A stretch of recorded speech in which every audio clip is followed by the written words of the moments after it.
이번 시간에는 분할이라는 명령에 대해서 보도록 하겠습니다. 자, 지금 그림이 하나 보입니다. 박스가 하나 보이는데 실제 박스의 모양을 기준으로 보시면 어디에서 봐도 전체적으로 돌출로 관통된 게 아니에요. 앞쪽에서 삼각형으로 그렸다 하더라도 얘를 돌출해버리면 이 뒤가 다 없어질 텐데 남아있으니까요. 옆쪽에서 봐도 마찬가지죠. 이렇게 삼각형을 그렸다 해도 이렇게 돌출을 하게 되면 이 부분이 또 다 사라지는데 여긴 또 형태가 남아 있습니다. 이건 지금 돌출로 자른 게 아니고요. 분할을 사용해서 해보도록 할게요. 자, 먼저 박스부터 그리겠습니다. 박스를 가운데에서 2점 중심을 잡고 그리겠습니다. 사각형의 크기는 70에 가로는 40으로 주고요. 높이 돌출 익스트루 해서 높이 값은 40으로 줬습니다. 자, 방향을 똑같이 이렇게 해서 한번 보죠. 자, 40만큼 만들고 나서 이 부분이 잘려져 있는데 이렇게 3개의 점을 통과하는 작업평면이 하나 필요합니다. 작업평면 클릭. 3점을 찍으면 3점을 통과하는 작업평면이 생겨요. 자, 이 작업평면이 칼날의 역할을 하고요. 작업평면을 기준으로 물체를 잘라버리겠습니다. 자, 위쪽에 보시면 분할이라는 명령이 있습니다. 분할을 할 때 서피스라고 해서 이렇게 면을 잘라서 놔둘 것이냐라는 건데 저희는 박스에서 밑에 보이는 2가지는 솔리드를 자르는 겁니다. 덩어리를 자르겠느냐 면을 자르겠느냐 우리가 아직 서피스는 배우지 않았어요. 아래쪽 2번째 있는 도구를 보시면 이 솔리드를 자르되 한쪽을 완전히 없애버리는 거고요. 3번째는 솔리드를 자르되 지우지 않고 남겨두는 겁니다. 자, 저는 솔리드 자르기로 할게요. 분할 도구가 요 작업 평면이 됩니다. 클릭해 보시면 돌려서 봤을 때 빨간색 화살표가 있는 부분이 사라지는 거예요. 이렇게 보면 뒤쪽이 사라지게 됩니다. 그래서 사라지는 부분은 저는 지금 여기 앞쪽이 맞죠. 확인 눌러주시면 이 부분만 잘린 걸 보실 수 있고 작업 평면은 가시성을 꺼주면 이런 모양이 되겠죠. 그래서 분할 도구는 돌출처럼 일자인 평면보다 뭔가 비스듬히 경사지게 잘려져 있는 형태를 돌출로 도저히 할 수 없을 때라든지 아니면 그렇지 않더라도 면을 기준으로 양쪽을 나누어 줄 때 이렇게 사용하게 됩니다.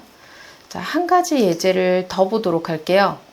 이런 모양입니다. 이런 모양일 때는 어떻게 해야 될까요? 제가 얘를 편집해 보도록 할게요. 다른 사각형 크기는 똑같으니까 작업평면 분할을 삭제하고요.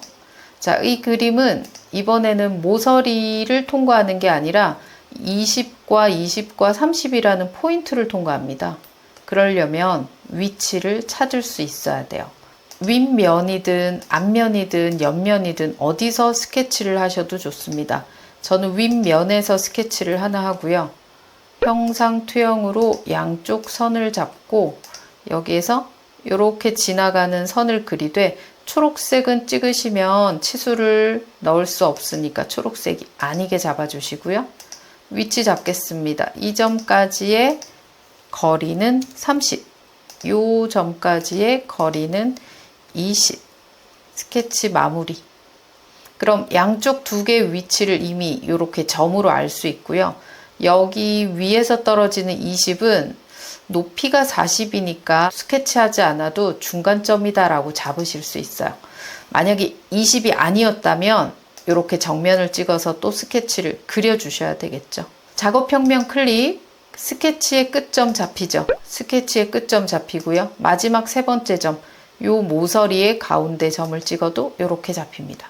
그러면 이렇게 작업평면이 생겼고 얘를 기준으로 분할하는 거죠. 2번째 솔리드 자르기, 분할 도구는 작업평면.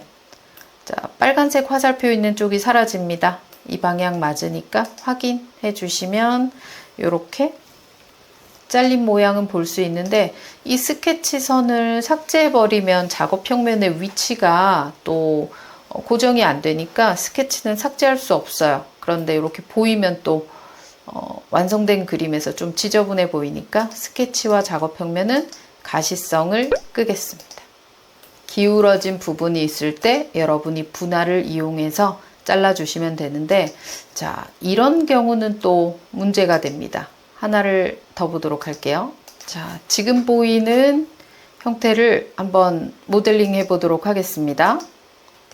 가로 82, 세로 70, 돌출 높이를 35로 이렇게 윗면을 다시 덧붙이겠습니다. 여기에서 사각형이니까 뭐 이렇게 그냥 선을 하나 그리셔도 되겠고요.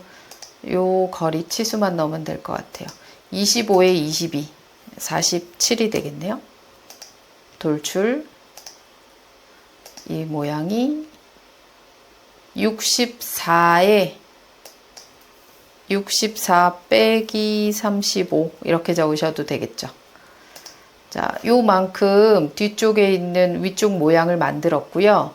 여기 모서리, 여기 모서리, 그리고 이 모서리가 70인데 35니까 중간이겠네요. 작업 평면을 한 점, 여기 중간, 여기 끝점 잡으면 이렇게 3개의 점을 잡아서 평면을 만들었습니다. 그런데 아까와 같이 이 그림을 자르게 되면 조금 문제가 있습니다. 한번 해볼게요. 분할로 솔리드 자르기, 요 선을 자릅니다. 방향 앞쪽 확인 눌러보시면 보이시나요? 저는 아래쪽만 자르고 싶었는데 위쪽이 같이 잘려버렸어요. 이 작업 평면을 기준으로 분할로 자르는 형태는 원하는 조각만 자르는 게 아니라 무한대의 영역으로 잘리게 되니까 옆에서 봤을 때 작업 평면이 지나가는 형태는 무조건 전체가 다 잘리게 됩니다. 그렇다면 이 위쪽 덩어리는 그리지 않았으면 괜찮긴 하겠지만 또 작업을 하다 보면 얘가 또 있는 경우들도 있겠죠. 자, 이럴 때 어떻게 하느냐? 저는 이럴 때는 분할을 사용하지 않고 돌출로 자릅니다. 한번 볼게요. 이런 조각이 같이 없어져요. 이럴 때는 이렇게 자르겠습니다. 작업 평면을 기준으로 분할을 하지 말고요. 작업 평면을 기준으로 스케치를 합니다. 스케치를 하고 형상 투영해 보시면 이렇게 절단 모서리 투영이라는 게 있어요. 얘는 지나가 있는 잘리는 곳에 선을 모조리 뽑아줍니다. 절단 모서리 투영, 가운데 부분이 지나가 있는 평면 위치에 이렇게 선을 다 뽑아내주면서 닫힌 공간이 생기게 돼요. 자, 지금 닫힌 삼각형의 공간이 2개가 있죠. 여기에서 내가 선택을 하는 거죠. 돌출로 이쪽은 아니고 나 여기만 잘라낼 거야. 잘라내기 할 건데 방향이 이쪽인지 잡아주시고요. 지금 숫자로 주지 마시고 전체 관통 해주세요. 전체 관통해서 자르면 어떤 변경된 값이 있더라도 여기는 항상 잘리게 됩니다. 확인. 어때요? 위쪽은 안전하죠? 그래서 어떤 조각이 같이 없어져요 라고 할 때는 분할하지 마시고요. 작업 평면을 기준으로 스케치를 하신 다음에 스케치한 면에서 절단 모서리 투영이라는 걸로 영역을 뽑아내시고 그 영역 중에 내가 원하는 곳을 찾아내시면 돼요. 자, 작업 평면 가시성 끄고 요거는 여러분 이건 분할로 또 하게 되면 이 뒤쪽이 다 날아가겠죠. 그죠? 얘는 분할이 아니라 돌출 하셔야 되죠. 돌출. 이렇게 잡겠습니다. 사이즈는 여기서 여기까지 38 돌출. 요만큼 22만큼 차집합 하겠습니다 라고 하면 완성이 됐습니다. 자, 오늘은 분할에 대해서 봤는데요.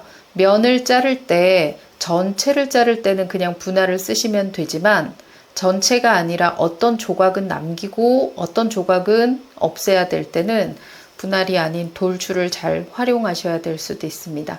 자, 작업평면과 분할 연습 더 해볼게요. 자, 그럼 전 다음 시간에 뵙겠습니다. 수고하셨습니다.